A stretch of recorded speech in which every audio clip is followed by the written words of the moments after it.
हाँ जी, इस वीडियो ਦੇ ਵਿੱਚ मैं ਤੁਹਾਨੂੰ ਜਿਹੜੇ ਕਿ PSCB ਆਲ ਕਲਾਸਿਸ ਦੇ ਸਿਲੇਬਸ ਬਾਰੇ ਦੱਸਣ ਜਾ ਰਹੀ ਹਾਂ। ਸੈਸ਼ਨ 2021 ਤੇ 22 ਦਾ ਕਿ ਸਿਲੇਬਸ ਦੇ ਵਿੱਚ ਕੀ ਚੇਂਜਸ ਹੋਈ ਹੈ ਤੇ ਕਿਹੜੀ ਕਲਾਸ ਦਾ ਕੀ ਸਿਲੇਬਸ ਹੈ ਤੇ ਕਿਸ ਤਰੀਕੇ ਨਾਲ ਤੁਸੀਂ ਜਿਹੜੇ ਕਿ PSCB ਸਾਈਟ ਤੋਂ ਸਿਲੇਬਸ ਆ ਜਿਹੜੇ ਕਿ ਡਾਊਨਲੋਡ ਕਰ ਸਕਦੇ ਹੋ। ਇਸ ਦੇ ਲਈ ਜਿਹੜੇ ਕਿ ਤੁਸੀਂ PSCB ਸਰਚ ਕਰਨਾ।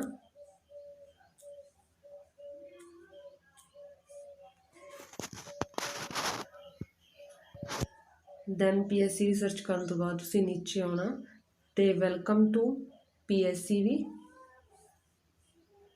इस पर क्लिक करना।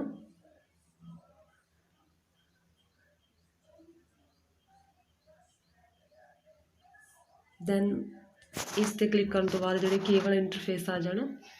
इस दे विच तुसी नीचे जाना तो नीचे सिलेबस 2021-22 ते क्लिक करना तो इसनूं क्लिक करने तो बाद जो कि वाला इंटरफेस आ जाना।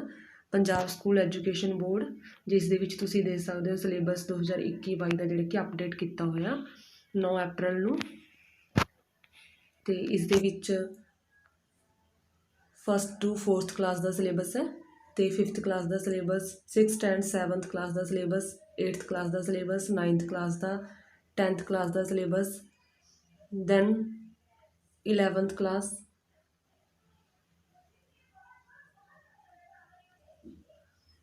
11th हो गया 12th क्लास। तो इन्हां दे विचों तुसीं जिस क्लास का सिलेबस डाउनलोड करना तुसीं उस ते जिहड़े कि क्लिक करना। जिवें फस्ट टू 4th क्लास इहदे विच ऑल क्लासिस का सिलेबस है English Hindi EVS mathematics Punjabi Urdu welcome life all class मतलब कि फस्ट टू 4th क्लास का सिलेबस है ऑल सबजैक्ट्स का। तो तुसीं इन्हां नूं जिसनूं भी तुसीं डाउनलोड करना उस पर तुसीं क्लिक करना। क्लिक करने तो बाद जो कि सिलेबस डाउनलोड हो जाएगा। सपोज इंग्लिश का मैं डाउनलोड कर रही हूँ एम क्लिक करना दैन जो कि सिलेबस डाउनलोड हो जाएगा।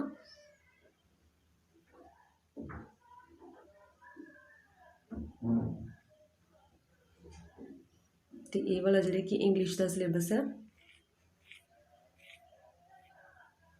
फस्ट क्लास का दैन सैकेंड क्लास का इंग्लिश का सिलेबस नैक्सट 3rd क्लास का सिलेबस 4th क्लास का सिलेबस। इस तरीके नाल जिहड़े कि तुसीं सिलेबस डाउनलोड कर सकते हो।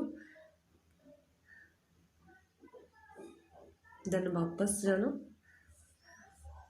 फिर तुसीं वापस आके जिहड़े कि 5th क्लास का सिलेबस इन्हां विचों कोई भी तुसीं डाउनलोड कर सकते हो जिसकी तुहानूं जिहड़ी कि नीड है।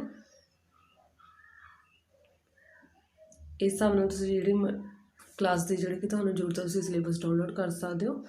तो 12th क्लास का सिलेबस दे लई जिहड़े कि 12th क्लास ते क्लिक करना दैन उस तो बाद ऑल स्ट्रीम्स का जिहड़े कि सिलेबस आ जाना। जिहड़े कि सबजैक्ट की तुहानूं जिहड़ी कि नीड है तुसीं उहनूं डाउनलोड कर सकते हो।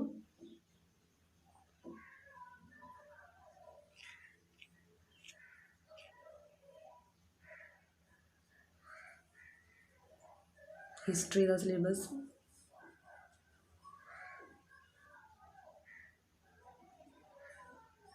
जिहड़ी कि हिस्टरी का सिलेबस डाउनलोड हो चुका तो जिस दे विच दस्सिया कि थ्योरी जिहड़ी कि 80 मार्क्स की है तो project work internal assessment 20 marks की टोटल जिहड़ी कि 100 का एग्जाम होएगा।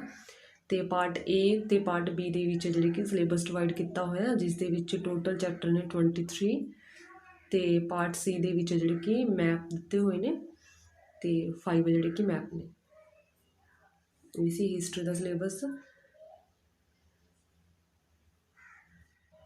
तो हिस्टरी का सिलेबस चैक करने तो बाद जिहड़े कि तुसीं बाकी सबजैक्ट्स का भी सिलेबस है जिहड़े कि क्लिक करके चैक कर सकते हो कि उहदे विच चेंजिस आए हैं तो किन्ने मार्क्स का जिहड़े कि तुहाडा सिलेबस के अकॉर्डिंग एग्जाम होवेगा।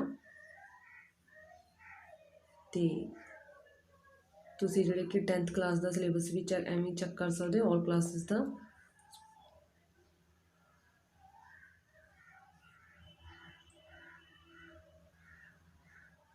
हाँ जी ये जिहड़े कि 10th क्लास का इंग्लिश का सिलेबस जिस दे विच थ्योरी 80 मार्क्स की तो इंटरनल असैसमेंट 20 तो टोटल है जिहड़े कि 100 मार्क्स का एग्जाम। ਜਿਹੜਾ ਕਿ ਸਿਲੇਬਸ ਹੈ।